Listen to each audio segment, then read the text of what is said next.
চক্রবৃদ্ধি সুদ ও সমাহার বৃদ্ধি হ্রাস।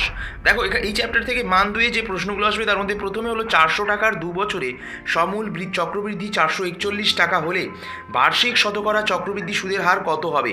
এর উত্তর হবে 5%। তোমরা অঙ্কটা করার পর উত্তর কিন্তু অবশ্যই মিলিয়ে নিও। দ্বিতীয় প্রশ্ন, বার্ষিক নির্দিষ্ট শতকরা চক্রবৃদ্ধি হার সুদে কিছু টাকা n বছরে দ্বিগুণ হলে কত বছর পর 4 গুণ হবে? আনসার 2 বছর, 2n বছর সরি। তো এই দুটি অঙ্ক করবার পর উত্তর দুটি অবশ্যই মিলিয়ে নিও। আমরা উত্তর লিখে দেওয়ার চেষ্টা করেছি। এরপর আমরা তৃতীয় নম্বর প্রশ্নে চলে যাব। সেখানে লেখা আছে, দেখো, প্রতি বছর r% হ্রাসপ্রাপ্ত হলে n বছর পর একটি মেশিনের মূল্য হয় v টাকা। n বছর পূর্বে মেশিনের মূল্য কত হবে? Answer v into 1 - r/100 whole to the power -n। এবার 4 নম্বর প্রশ্ন, বার্ষিক 4% সুদে কত টাকার 2 বছরের সরল সুদ ও চক্রবৃদ্ধি সুদের অন্তর 80 টাকা হবে? উত্তর হবে 5000 টাকা। 5 নম্বর প্রশ্ন, বার্ষিক 5% চক্রবৃদ্ধি হার সুদে কিছু টাকার 2 বছরে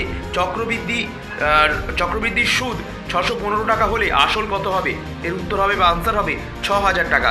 তো অবশ্যই তোমরা অঙ্কগুলো করবার পর, অঙ্কগুলো খাতায় টুকে নেওয়ার পর, প্র্যাকটিস করবার পর উত্তরগুলো অবশ্যই ভিডিও দেখে মিলিয়ে নিও।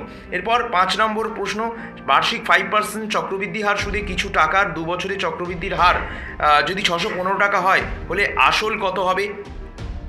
কোনো স্থানের লোক সংখ্যা, 6 নম্বর প্রশ্ন, যদি কোনো স্থানের লোক সংখ্যা 13,310 জন ছিল, কি হারে বৃদ্ধি পেলে 3 বছরে 17,280 জন হবে? এর আনসার হবে 9.1/11%। অর্থাৎ মান 2 এর প্রশ্নগুলো হয়ে গেল। তো চলো এবারে মান 5 এর প্রশ্নগুলো দেখে নিই। মান 5 এর প্রশ্ন যাওয়ার আগে আরও দুটি প্রশ্ন ইম্পর্টেন্ট রয়েছে, যেই দুটি আমি কিন্তু স্ক্রিনের উপর দেওয়ার চেষ্টা করেছি, যেটা আমি ভয়েস ওভার করে বলে দিতে পারছি না। তোমরা খাতা দেখে এখানে দেখে টুকে নাও। তো নেক্সট আমরা মান 5-এ চলে যাব তাড়াতাড়ি। মান 5-এ প্রথম প্রশ্ন, বার্ষিক 10% চক্রবৃদ্ধি সুদের হারে কত বছরে 5000 টাকার সমূল চক্রবৃদ্ধি 6050 টাকা হবে? উত্তর হবে 10 বছর। রোকেয়া বিবি 3000 টাকা 3 বছরের জন্য এমনভাবে ধার করলেন যে প্রথম, দ্বিতীয় ও তৃতীয় বছরে বার্ষিক চক্রবৃদ্ধি সুদের হার 4%, 5%, 6%। 3 বছরের শেষে বকেয়া বিবি সুদে এবং আসলে সুদে আসলে কত টাকা জমা নেবেন? উত্তর হবে 3276 টাকা। পরের প্রশ্ন, একটি শহরের বর্তমান জনসংখ্যা 5,76,000 যদি জনসংখ্যা হয়, তো 6.23% হয় যদি জনসংখ্যা, যদি সেই হিসাবে 2 বছরে তাহলে জনসংখ্যা কত ছিল?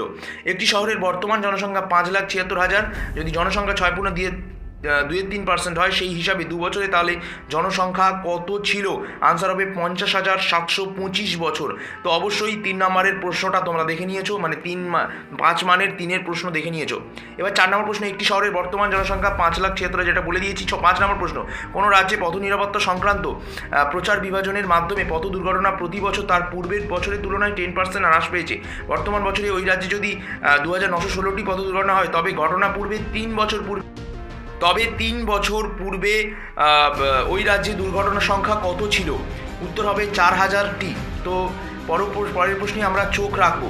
6 নম্বর প্রশ্ন, কোনো মূলধনে 2 বছরের সরল সুদ ও চক্রবৃদ্ধি সুদের পরিমাণ 8,400 টাকা ও 8,652 টাকা হলে মূলধন 3 বার্ষিক সুদের হার হিসেব করি 7,000 টাকা এবং 6% বার্ষিক সুদের হার হবে। প্রশ্ন হচ্ছে, বার্ষিক 5% চক্রবৃদ্ধি সুদের হারে 80,000 টাকার 2.12 বছরের সমূল চক্রবৃদ্ধি কত হবে? উত্তর হবে 90,405 টাকা। 8 নম্বর প্রশ্ন, একটি মোটর গাড়ির মূল্য 3 লাখ টাকা, গাড়িটির বাৎসরিক উপচয়ের হার 30% হলে 3 বছর পর গাড়িটির কী দাম হবে? তো এই কটি প্রশ্ন কিন্তু অবশ্যই করবে। লাস্ট প্রশ্নের উত্তর হচ্ছে 1,02,900 টাকা। তো পরবর্তী ভিডিওতে আমরা চেষ্টা করব অংশীদারি কারবার নিয়ে ভিডিও বানানোর, এবং অংশীদারি কারবার এই ভিডিওটা কিন্তু অবশ্যই তোমরা দেখো। অংশীদারি কারবারের যে সমস্ত প্রশ্নগুলো 2 ও 5 মানের বলে দেবো, সেগুলো কিন্তু অবশ্যই পরীক্ষায় আসবে। Thanks for watching. পুরো ভিডিওটা দেখার জন্য সকলকে অত্যন্ত ধন্যবাদ। Don't forget to like to the video.